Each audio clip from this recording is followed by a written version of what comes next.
जब सीता माता को लाने श्री राम जी का दल समुद्र तक पहुंचा, तब सबके सामने एक ही प्रश्न उठा कि महासिंधु को पार कैसे करें। अंततः पुल बांधने का विचार बना। नल नील समुद्र पर सेतु बांधने में जुट गए। वानरों और भालुओं की सेना चट्टान बड़े बड़े वृक्ष ला लाकर उन्हें दे रहे थे। राम जी ने भी एक बार पत्थर फेंका और पत्थर को तो डूबना ही था।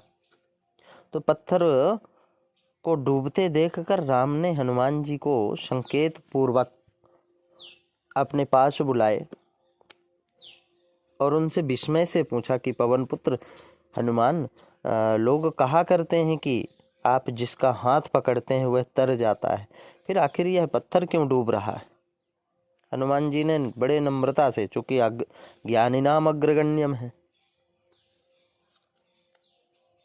तो भगवान से बोले, प्रभु आप जिसका हाथ पकड़ लेते हैं वह तर जाता है, इसमें कोई संदेह नहीं है, लेकिन आप जिसे छोड़ देते हैं वो तो डूबेगा ही।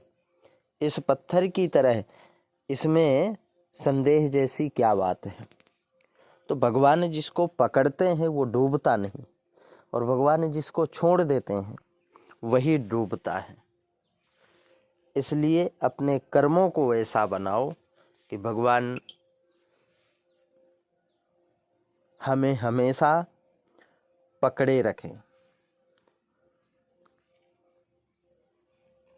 हमें भगवान की ढूंढने की आवश्यकता नहीं है। अगर हमारा सच्चा कर्म है तो भगवान स्वयं हमारे पास आ जाएंगे। जैसे माता सबरी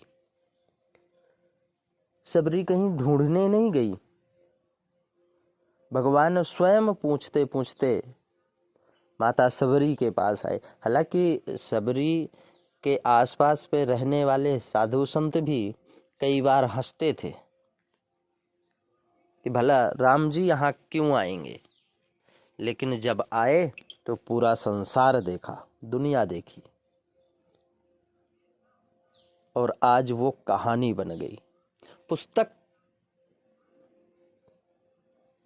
नाम ही है जो उस तक पहुंचा हुआ है, और उस तक पहुंचने की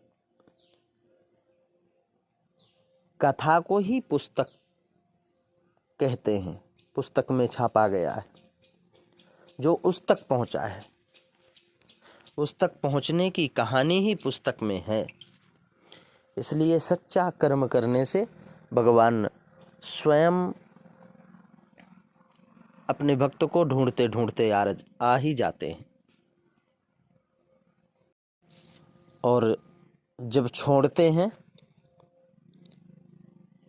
तो पत्थर जैसे, पकड़ते हैं तो हनुमान जी जैसे।